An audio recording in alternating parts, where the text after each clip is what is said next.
সুন্দর একটা coffee date করতে আমরা কোথায় গিয়েছিলাম, কি কি করেছিলাম আজকের ভিডিওতে সেটাই শেয়ার করব। এই উইকেন্ডে আমরা প্ল্যান করেছিলাম আমরা ছোট্ট একটা কফি ডেট করতে যাব। তো সন্ধ্যার পরে আমরা দুজন মিলে রেডি হয়ে বেরিয়ে পড়েছিলাম।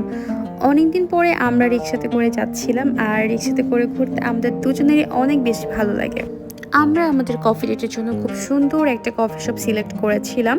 আমরা গিয়েছিলাম মিরপুর 1-এর ওরো রোস্টার্সে। কফি শপে ঢুকেই আমরা খুব সুন্দর একটা কর্নারে একটা টেবিল পেয়েছিলাম, আর আমাদের টেবিলটা থেকে আমরা খুবই সুন্দর ভিউ এনজয় করতে পারছিলাম।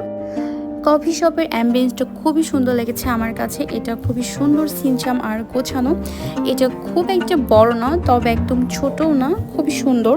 ডেট করার জন্য একদমই পারফেক্ট।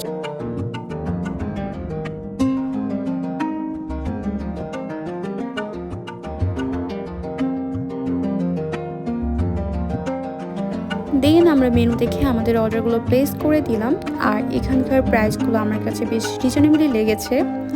কিছুক্ষণের মধ্যে ওরা আমাদের ফুডগুলো সার্ভ করে দিয়েছিল। আর এখানে আমাদের জন্য আমি অর্ডার করেছিলাম 2টা ক্যাপাচিনো, একটা বাটার ক্রোসান, যেটা কিনা আমার হাজব্যান্ড ভুল করে ওর জন্য আমেরিকানোটা অর্ডার করে দিয়েছিল, যেটার জন্য আমি খুবই আপসেট হয়ে গিয়েছিলাম। কারণ আমি চেয়েছিলাম একটু সুন্দর করে ফটোশ্যুট করতে, সুন্দর করে দুজন সেম কফিটা এনজয় করতে, কিন্তু যেটা হয়নি, যেটার জন্য আমি খুবই আপসেট ছিলাম। বাট আমার হাজব্যান্ড ওটাই খেয়েছিল। আর এখানে আমি নিজের হাতে ওর কফিতে সুগার মিক্স করে ওকে সার্ভ করছিলাম। দেন আমরা দুজন মিলে কফিতে এনজয় করছিলাম, আর অনেক সুন্দর টাইম স্পেন্ড করেছি আমরা। আমার কাছে মনে হয় প্রত্যেকটা রিলেশনশিপের সবথেকে ইম্পর্টেন্ট একটা বিষয় হচ্ছে সময় দেওয়া। এই সময় দেওয়াতে এই রিলেশনশিপটা আরও অনেক বেশি স্ট্রং হয়, এটা আমার কাছে মনে হয়। আর এখানকার বাটার ক্রোসেন্টটাও খেতে বেশ ভালোই লেগেছে আমার কাছে।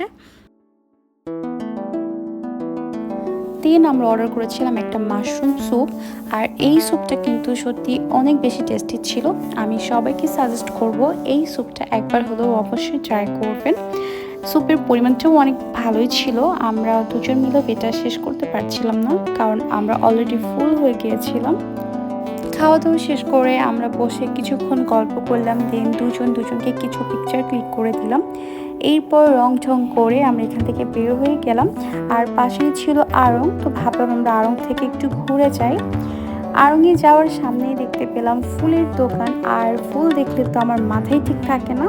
দেন আমার হাজব্যান্ড আমাকে একটা ফুল কিনে দিল। ফুলটা পেয়ে তো আমি অনেক বেশি হ্যাপি হয়ে গিয়েছিলাম। আড়ংয়ে ঢুকেই ফার্স্টে আমি চলে গেলাম হোম ডেকোর কর্নারে।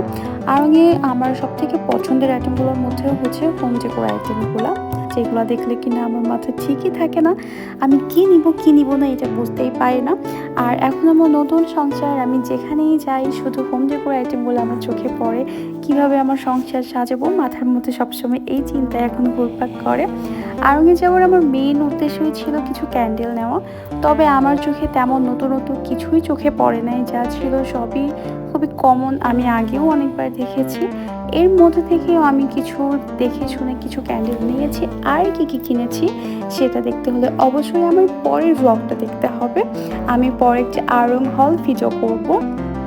আজকের ভিডিওটা এখানেই শেষ করছি। আমার ভিডিওটা ভালো লেগে থাকলে আমার নতুন পেজটা অবশ্যই একটি করে ফলো দিয়ে দিবেন।